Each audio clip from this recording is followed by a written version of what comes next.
금속 활자요? 나무 대신 쇠붙이를 사용한 건가요? 네, 맞아요.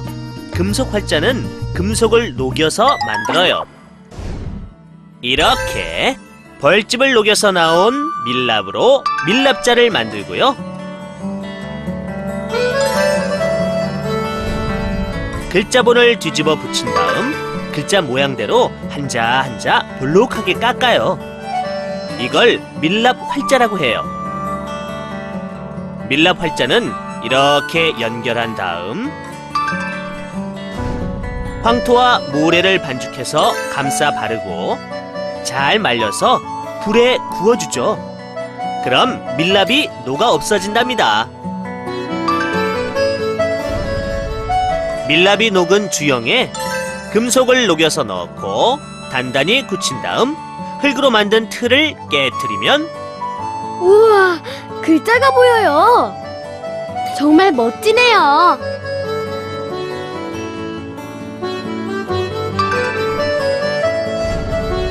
이렇게 완성된 금속 활자를 활자판에 모아서 글을 만들고요.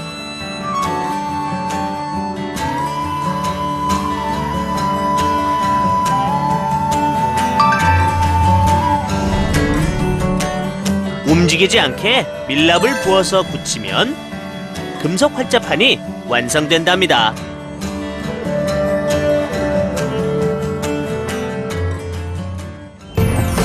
자, 드디어 금속 활자판 완성! 정말 튼튼해 보여요. 여기서 또 문제! 금속 활자로 인쇄한 책 중에서 세계에서 가장 오래된 책은 어느 나라 것일까요? 그것도 우리나라? 딩동댕! 우와, 정말요? 네, 바로 직지심체 요절. 현재 세계에서 가장 오래된 금속 활자본으로 2001년 유네스코 세계기록 문화유산으로 지정되었습니다. 우와, 세계 최초로 금속 활자를 만들어 쓴 우리 조상님. 정말 대단해요. 자랑스러워요.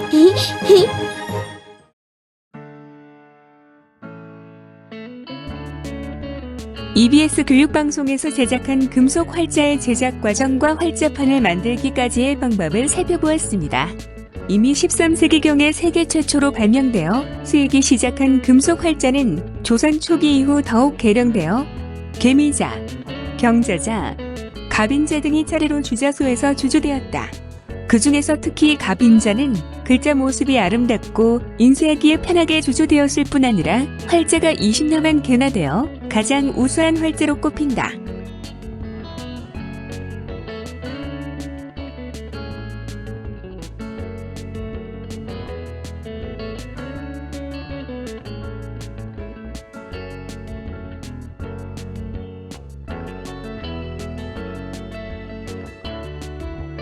개미자는 1403년 서적을 인쇄하기 위하여 설치한 주자소에서 만든 동활자이다. 조선은 태종대 왕조의 기반이 안정되면서 본격적으로 숙문 정책을 실시하고자 하였다.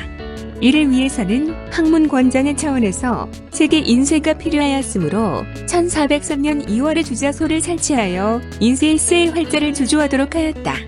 경연청에 소장된 고주본이 시경, 서경, 좌전을 자본으로 하여 활자를 만들었는데 이것이 바로 조선 최초의 동활자인 개미자이다. 이 해가 개미년이었으므로 그 간주를 붙였다.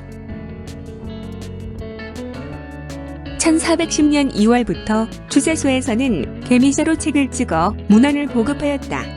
개미자로 인쇄되어 현재까지 전해지는 서적으로는 송도표전 총료와 17사찬 고금 통료 등이 있다. 이들 서적을 통하여 보면 개미자는 구양 순체의 바탕에 둥근 운필이 곁들여진 것으로 남송의 촉본에서 볼 수 있는 글 자체와도 비슷하다. 개미자본의 서적들은 고려에서 1230년대에 주자로 찍어낸 성정례문과 그 이전의 남명천하상 송진도가 보다 1세기 반 남짓 뒤진다. 그러나 1440년대 말에 독일의 구텐베르크가 유럽 최초로 발명한 금속 활자를 이용하여 인쇄한 책보다는 40년이나 앞선 것으로 세계사적 부위가 있다. 아울러 개미자는 현재 우리나라 활자 중에서 그 모양을 알 수 있는 가장 오래된 것으로 기술 및 문화사적 측면에서 그 가치가 상당하다 하겠다.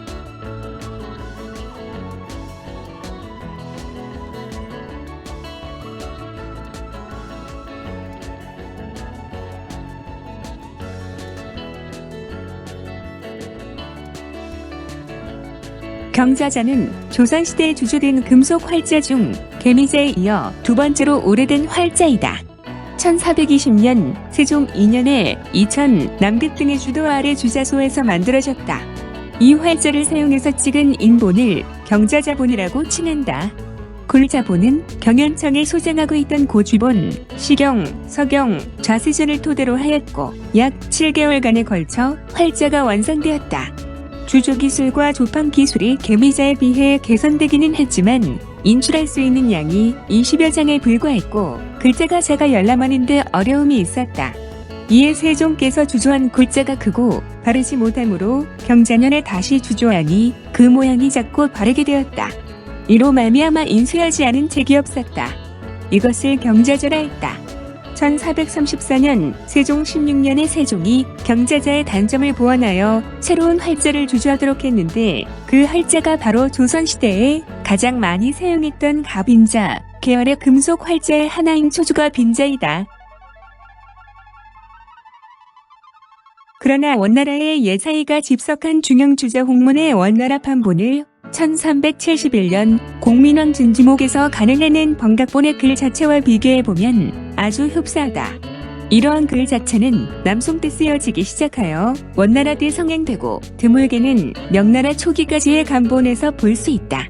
그 글자 모양이 개미자보다 훨씬 작으면서도 박력이 있고 예쁜 편이다.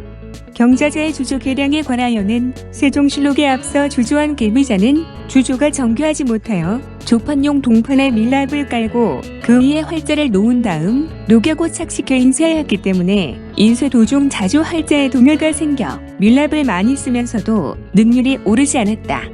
그래서 경자자에 이르러 조판용 동판과 활자를 평평하고 바르게 그리고 튼튼하게 만들어 서로 잘 맞도록 계량하였더니 밀랍을 녹여 사용하지 않아도 활자가 움직이지 않고 매우 해장하여 인쇄 능률이 올랐다. 라고 하였다.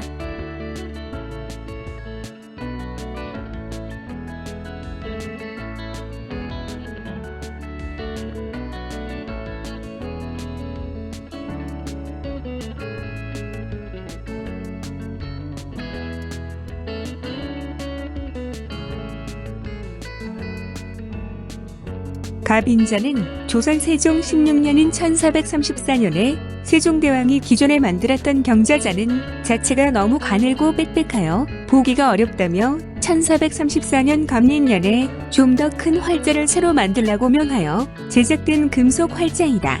우리나라에서 역대 세 번째로 만들어진 금속 활자이자 최초의 완전 조립식 활자이다.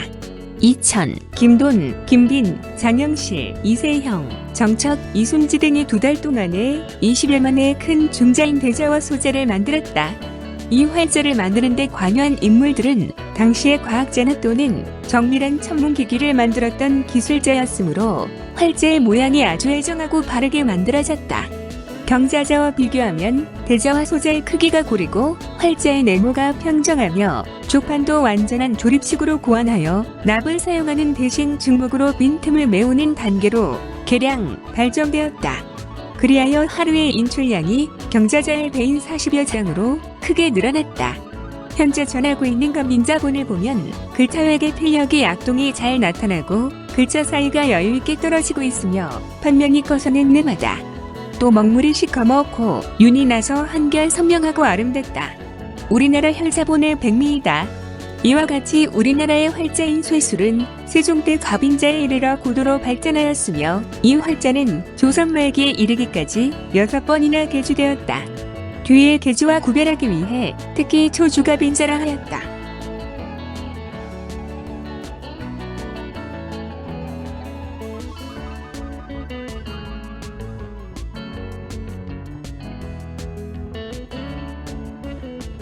이 초주가 빈자는 1580년 선조 13년에 제주될 때까지 140여년간에 걸쳐 오래 사용되었기 때문에 전해지고 있는 인본의 종류가 많은데 그중 대표적인 것으로 성암고서 박물관, 소장에 대학년에 국립중앙도서관 소장의 분류 보주 이태 백시 등을 초인본으로 들 수 있다. 그리고 가빈자에 붙여 특기할 것은 이 활자에 이르러 처음으로 한글 활자가 만들어져 함께 사용된 점이다.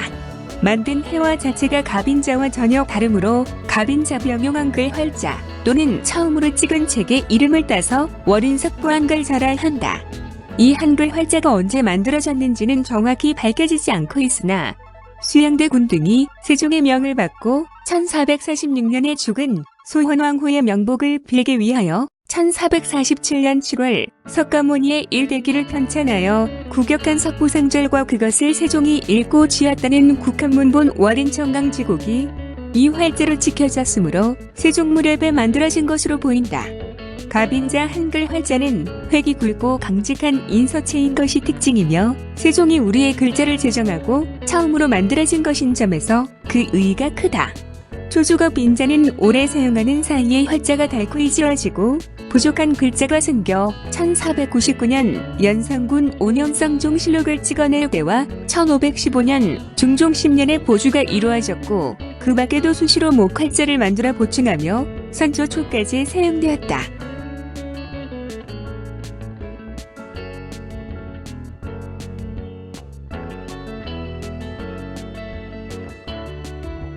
여러분들은 이 사체가 어떻게 보이시나요?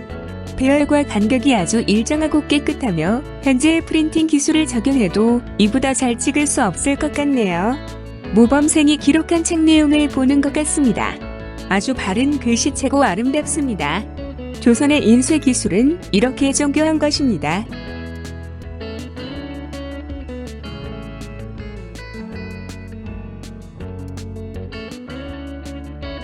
성종실록 134권 성종 12년 10월 17일 무 첫 번째 기사 남원군 양성지가 중국이 개주의 위를 설치한다는 것에 대해 상언하다.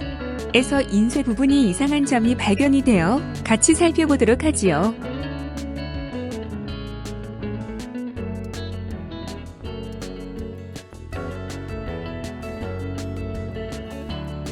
어와치기현 중 지세실동도 충류지제하라는 한자가 보입니다. 우리에게는 한중에 새가 있는 실로 동도율중의 땅입니다. 라고 번역을 하고 있습니다.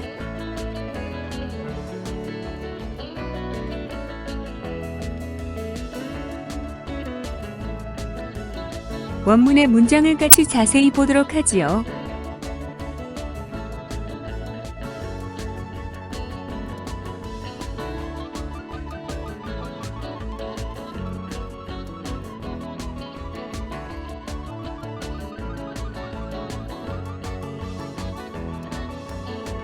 중국이란 문장이 보이네요.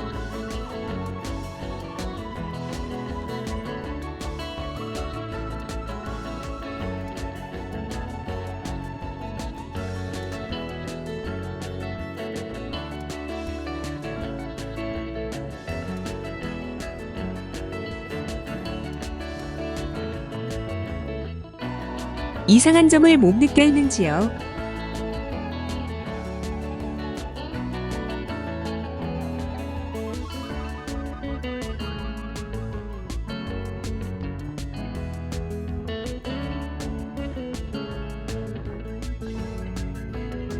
문자와 문자가 붙어 있다는 것이지요. 조선시대 금속 활자는 활자판을 이용해 가지런히 정렬 후 인쇄하기 때문에 이렇게 문자가 같이 붙어 있을 수 없다는 것입니다. 이왕조실록은 시대적으로 보아도 1481년 명성화 17년의 기록으로 표기를 하고 있으므로 이렇게 문자가 붙을 수 없다는 것입니다. 옆 문자와 비교해도 문자와 문자 사이가 떨어져야 한다는 것입니다. 갑인자와 비교해도 우리 많은 차이점을 느낄 수 있다는 것입니다.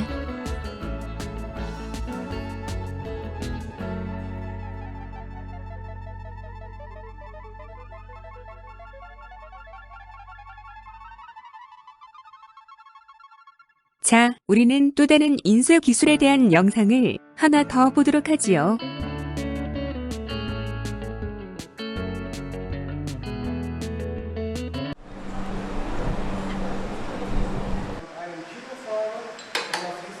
이곳은 구텐베르크 박물관입니다. 구텐베르크가 만든 금속 활자와 이를 이용한 당시의 인쇄술 등 구텐베르크에 관한 모든 것을 한눈에 볼 수 있는 곳입니다.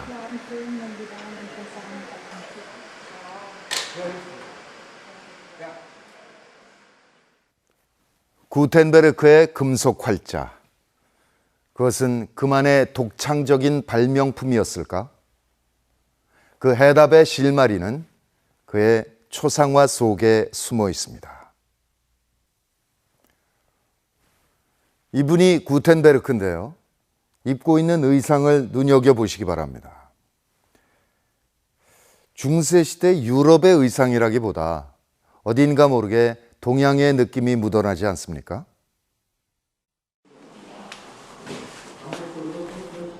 구텐베르크 초상화 속 의상에 숨겨진 비밀. 어쩌면 중요한 단서가 될지 모르겠는데요. 복식 전문가에게 들어보겠습니다. 일단 의상 자체는 방한용 정장의 일종으로 볼 수 있습니다. 그리고 15, 16세기는 중원에 있던 몽골족이 원이 멸망한 후 북원으로 후퇴해서 만주족과 생활터전을 같이 하던 시기입니다. 이 소상화에서도 나타날 수 있는데요. 이제 긴 매듭단추 그리고 자의친족의 양털 모자와 비슷한 이런 털 두른 모자를 예를 들 수 있죠.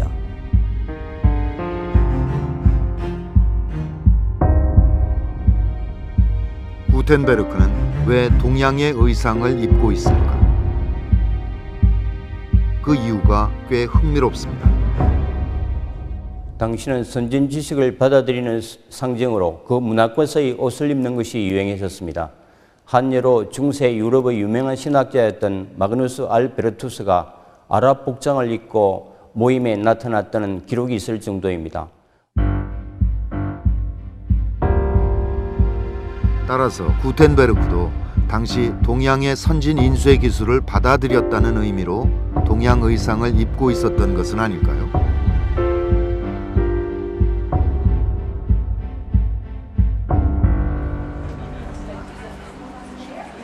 구텐베르크의 의상뿐만이 아닙니다. 초상화에는 또 다른 비밀이 숨어 있습니다.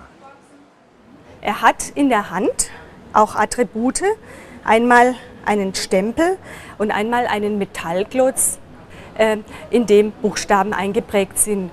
Und diese Attribute verweisen eben auf den Erfinder der Buchdruckerkunst.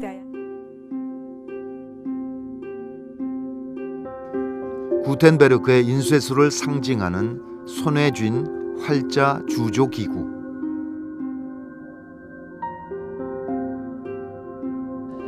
그렇다면 우리는 그의 활자 주조법에 주목해 봐야 합니다. 현재 구텐베르크의 활자 주조 방법으로 알려진 금속 활자 제작 방법입니다.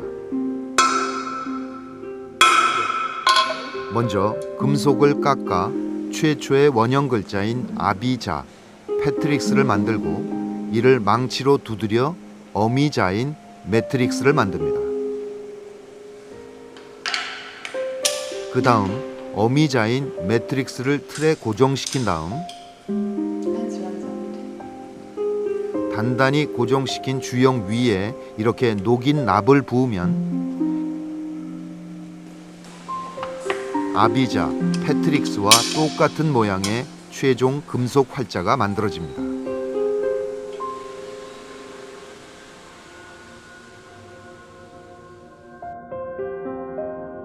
이 방식의 활자 주조 기구와 구텐베르크가 손에 쥐고 있는 기구를 비교해 보시죠. 모양이 서로 다릅니다. 같은 기구라고 보기 어렵습니다.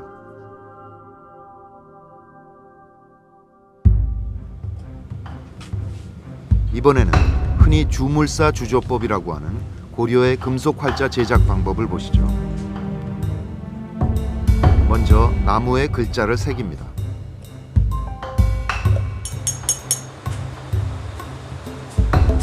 그 다음 이 어미자를 모래로 다져 만든 거푸집에 박아 넣어서 글자가 움푹 들어가도록 합니다.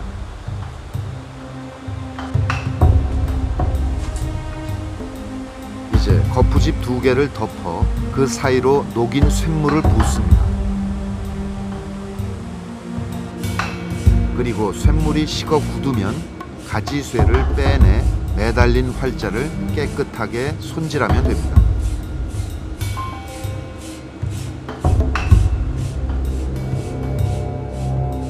어떻습니까? 초상화 속 구텐베르크가 손에 쥔 기구는 그가 발명했다고 하는 패트릭스, 매트릭스의 방법보다는 고려의 주물사 주조법과 훨씬 더 비슷합니다.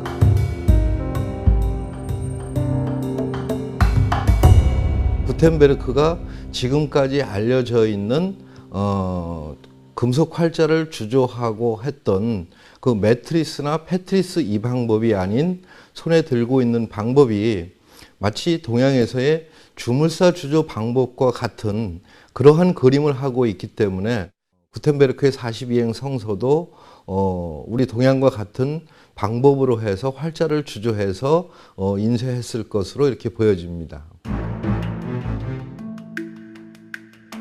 구텐베르크의 인쇄술에 의혹을 제기하는 건 우리뿐만이 아니었습니다.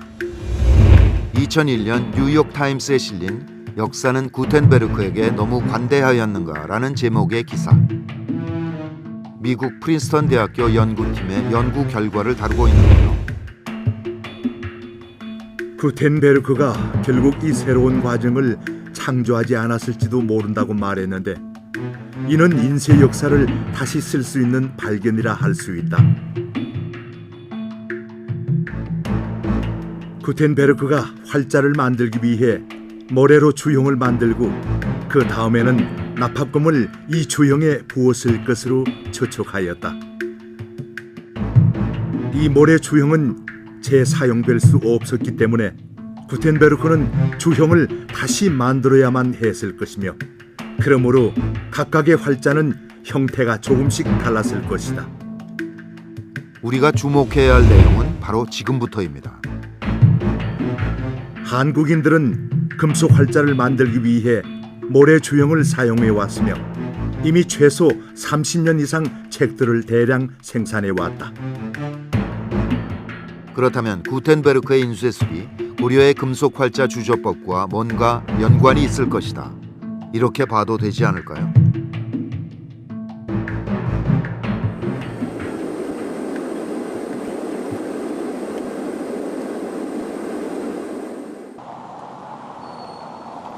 좀 더 과학적인 답을 얻기 위해서 우리는 프랑스로 갔습니다.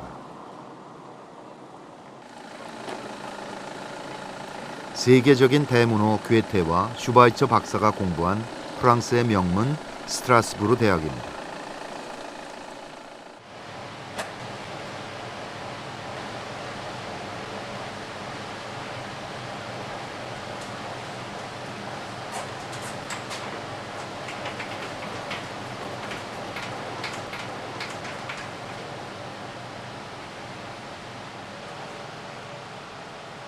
이곳 스트라스부르 대학에서 활판 인쇄를 연구하는 올리비에 드로니옹 박사가 우리에게 중요한 사실을 알려줍니다.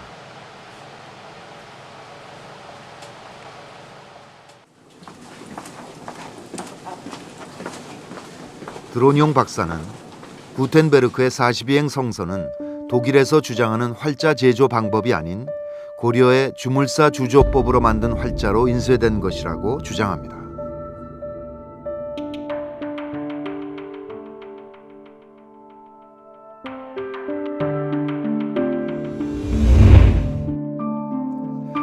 자, 여기 고려의 주물사 주조법으로 만든 활자가 있습니다. 표면이 거칠죠. 모래 알갱이 사이의 틈새 때문인데요.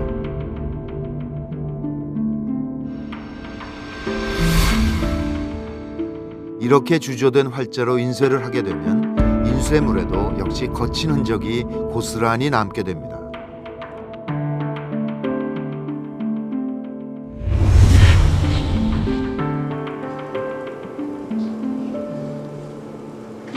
이를 근거로 드로니옹 박사는 구텐베르크의 인쇄 방법에 의문을 제기했는데요. 7200배까지 확대되는 3D 전자현미경으로 42행 성서를 조사해 봤습니다.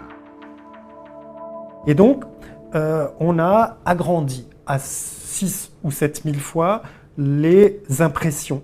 Et en particulier, cette technique nous a permis d'aller voir au fond de l'impression. Donc ici, vous avez en 3 dimensions restitué en fait le fond d'une impression de la Bible à 42 lignes de Gutenberg. Et on voit que vous avez toute une série de petits nodules qui viennent percutés qui viennent déformer le papier au fond. Et on peut imaginer que, en fait, il s'agisse effectivement de la forme du sable qui aurait pu être utilisée dans les moules selon la technique que j'évoquais tout à l'heure. Et en fait, on appelle ça ce caractère. 즉 인쇄된 42행 성서 표면에 고려의 주물사 주조법의 모래 흔적이 남아 있다는 것입니다. 우리는 드론용 박사의 주장을 검증해 보기로 했습니다.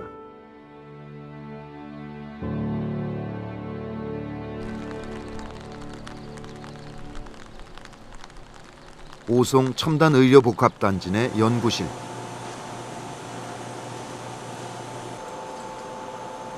(3D) 표면 형상 측정기로 활자를 살펴보기로 한 것인데요.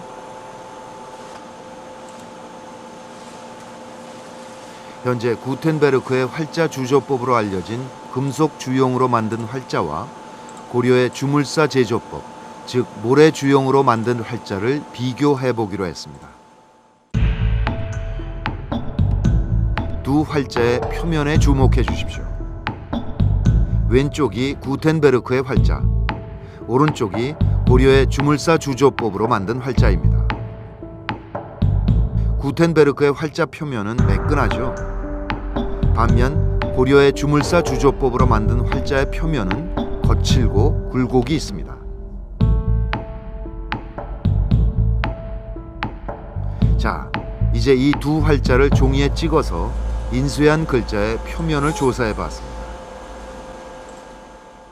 금속활자에 있는 그 모래 알갱이들이 그 표면에 찍혀서 저희가 측정하고 있는 모습이라고 생각하시면 됩니다. 두 활자의 흔적이 분명 다르죠.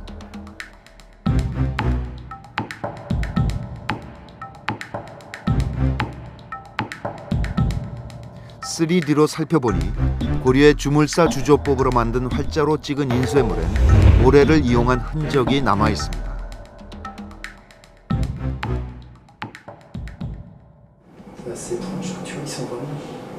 따라서 42행 성서를 찍은 활자는 고려의 주물사 주조법으로 만든 활자로 추정됩니다. 그 모래의 흔적이 주조가 됐고 그 주조되어진 금속 활자로 인쇄를 했을 때 그런 그 주물사의 흔적이 좀 살펴볼 수 있다는 점이죠. 그러면 그것이 어떻게 발견될 수 있느냐? 독일의 구텐베르크의 금속 활자는 프레스 기법으로 눌러 찍다 보니까 그 부분을 마연하지 않고 그대로 사용하게 되는 겁니다. 그랬을 경우에는 뭐 종이 또는 양피지의 찍힌 면에 그런 그 주물사의 흔적이 발견될 수 있는 개연성이 굉장히 높을 것으로 생각이 됩니다.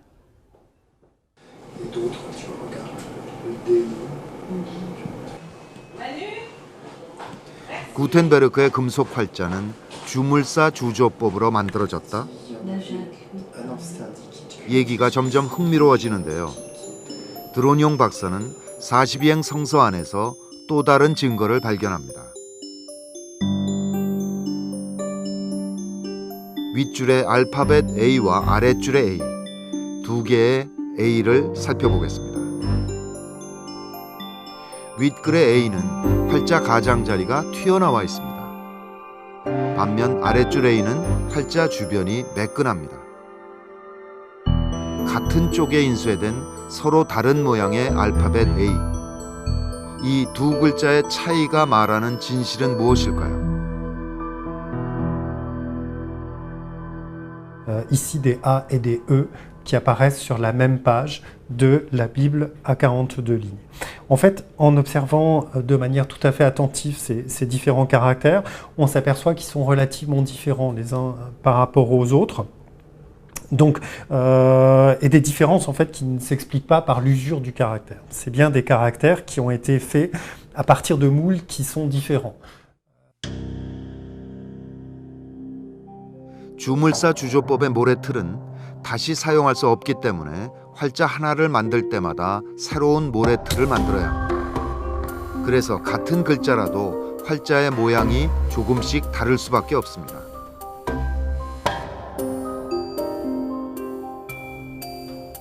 따라서 42행 성서의 글자들이 이렇게 그 모양이 제각기 다른 것은 주물사 주조법으로 만든 활자를 사용했기 때문입니다.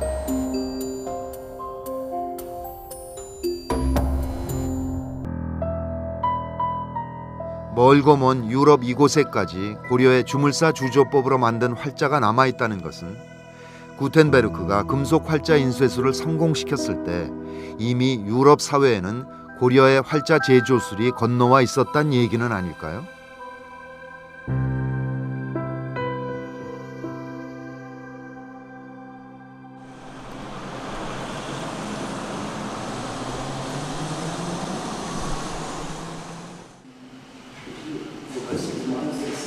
지금까지 구텐베르크의 인쇄술이 고려의 영향을 받았다는 것을 활자 주조 방법을 통해 알아봤다면 이번엔 활자를 배열하고 고정시키는 조판을 통해 살펴보겠습니다.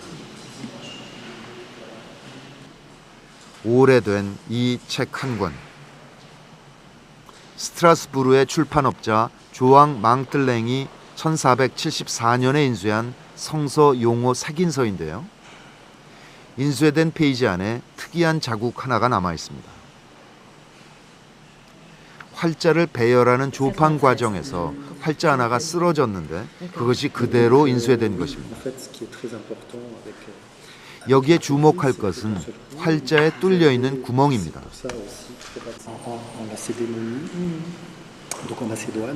드론용 박사는 이 구멍이 활자를 고정시키는 역할을 하는 것이라고 말합니다.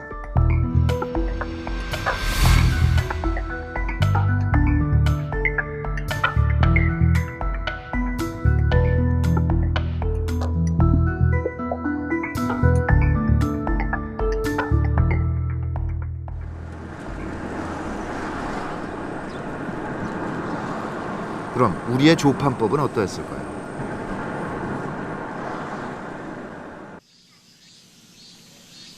경상북도 상주의 한 마을에서 활자 인쇄술에 있어 귀중한 자료가 발견됐습니다. 상주 외서면 봉강리, 마을 뒷산 밭에서 활자 17점이 발견됐습니다. 9.09 바로 흙에 글자를 새기고 이를 불에 구워낸 흙활자입니다.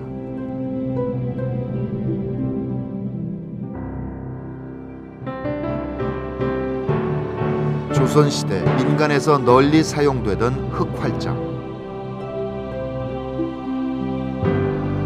특이한 건 네모꼴의 활자 중앙에 구멍이 뚫려 있다는 사실입니다.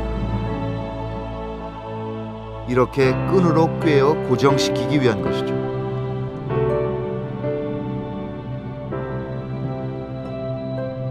금속 활자 이전부터 널리 사용됐던 목활자에서도 이런 형태를 볼 수 있는데요. 마찬가지로 활자 중앙에 구멍이 뚫려 있습니다. 활자를 판에 고정시키기 위해 고안한 것이죠. 책을 인쇄할 때 고정하는 방법으로서 활자의 측면에 구멍을 뚫거나 또는 상하로 구멍을 뚫거나 하는 방법이 있습니다. 이것은 목활자나 그 다음에 흙활자 등도 역시 현존하는 자료들로 봤을 때는 상하 좌우에 구멍을 뚫어서 그 구멍을 통해서 철사를 끼워서 좌우의 테두리에 별난에 연결시켜서 고정했던 것으로 추정됩니다. 구멍 뚫린 활자들이 한반도의 어느 작은 마을에서 그리고 유럽의 프랑스에서 동시에 발견된다는 건 무엇을 의미하는 것일까요? 단순한 우연의 일치일까요? 아니면 두 대륙 간의 활자 제조 기술이 이미 교류되고 있었던 건 아닐까요?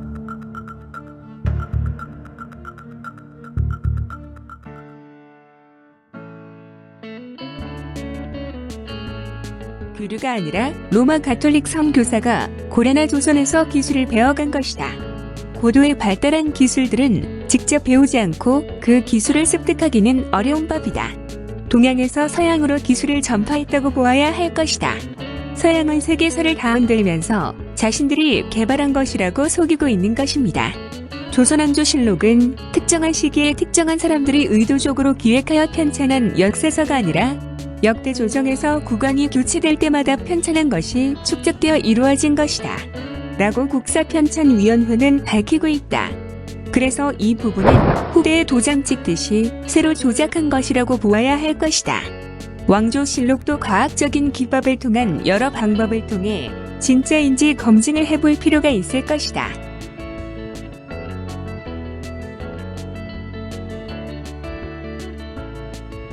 증도가자 2010년 9월에 경북대학교 문헌정보학과 남본희 교수가 세계 최고 금속 활자본인 직지심체 요절보다 138년 구텐베르크의 금속 활자에 비해서는 무려 216년 이상 앞선다는 증도가자를 언론에 발표하면서 세상의 모습이 드러났다. 2015년 3월 17일 조선일보에서 일면 사이드 기사로 증도가가 무판이 아닌 금속 활자로 인쇄되었다는 내용의 주장을 실었다. 이면 절반을 할애한 기사에서 여러 가지 증거를 대며 종전 기록을 100년 이상 앞당겼다고 주장하지만 남본희 교수 이름은 전혀 없었고 다른 사람이 소개되었다. 증도가가 금속 활자로 인쇄되었다는 내용만 있었는데 남본희 교수는 금속 활자를 발견한 사람일 뿐이니까 언급할 이유가 없는 셈이다. 하지만 남 교수의 주장 제기 때문에 증도가 논란이 발생했다.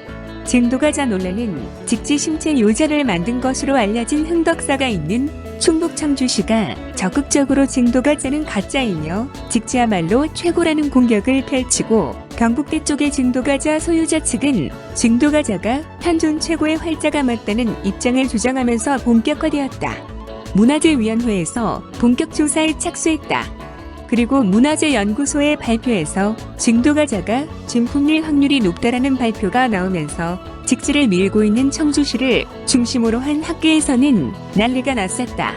하지만 확실한 결론은 내리지 않고 표류되었는데 이걸 인정할 경우에 한폭풍이 감당할 수 없는 수준이기 때문이었다.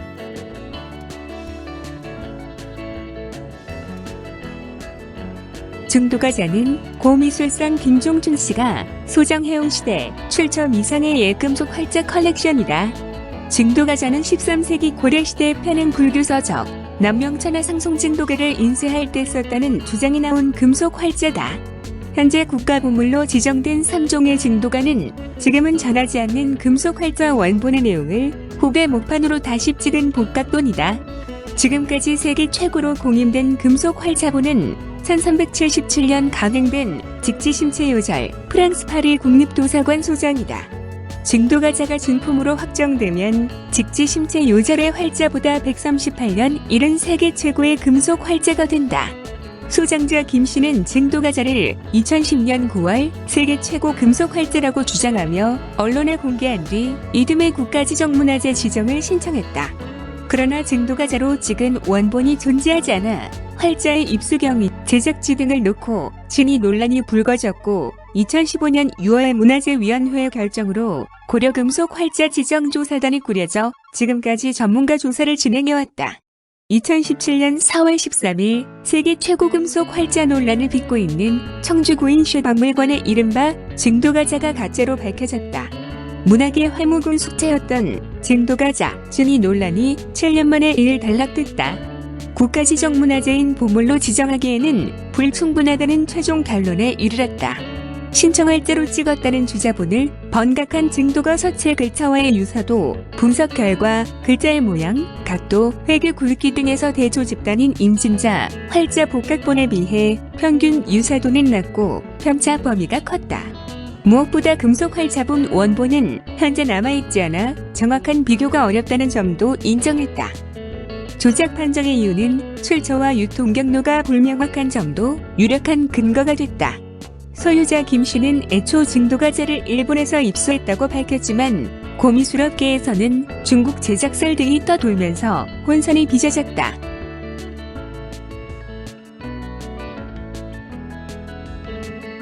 유통경로도 일본 수정가로부터 초두, 청동수반 등 다른 유물들 안에 얹어붙은 일부 활자들과 함께 증도가자를 입수했다는 1차 구입자 증언과 달리 그 뒤 사들인 다른 구입자는 이를 부인할 신뢰를 상실했다는 것이다. 국립과학수사연구원이 윤곽선 분포의 수학적 계산 기법, 딥러닝 기법, 글자 중첩 비교법으로 두 서체를 비교 검증해 보니 유사도가 통계적으로 유의미한 수준 이하로 낮게 나타났다는 것이다.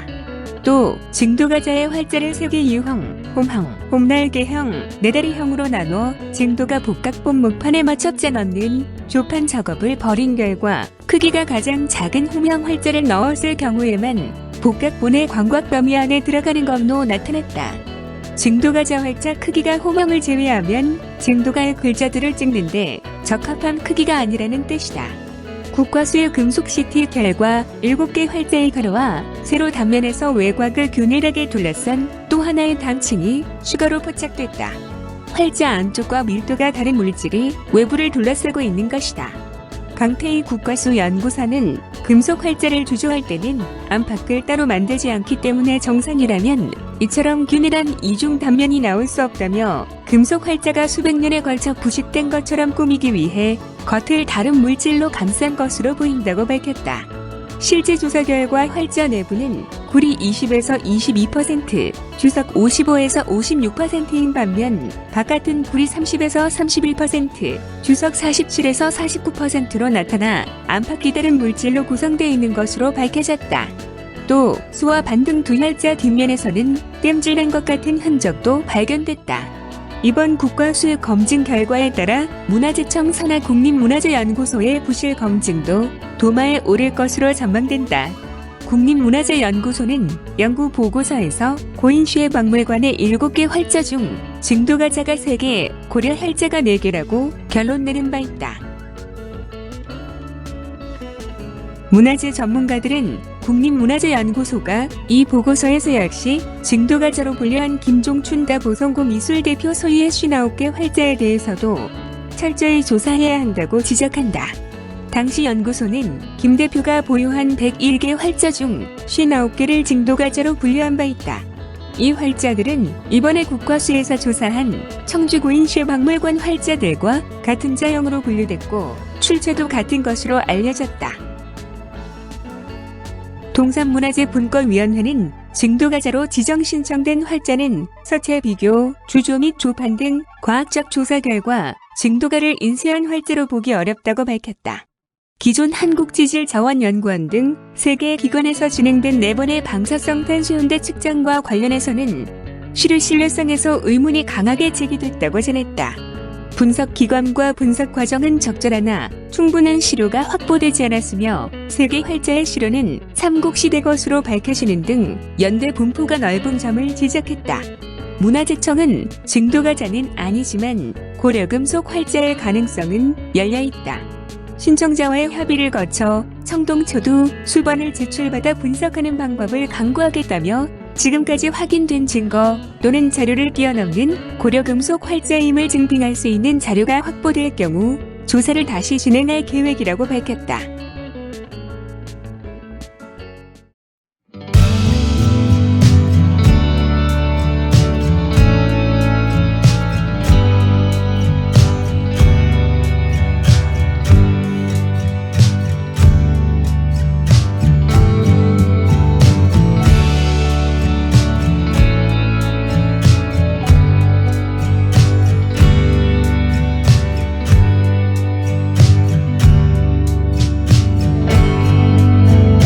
고맙습니다.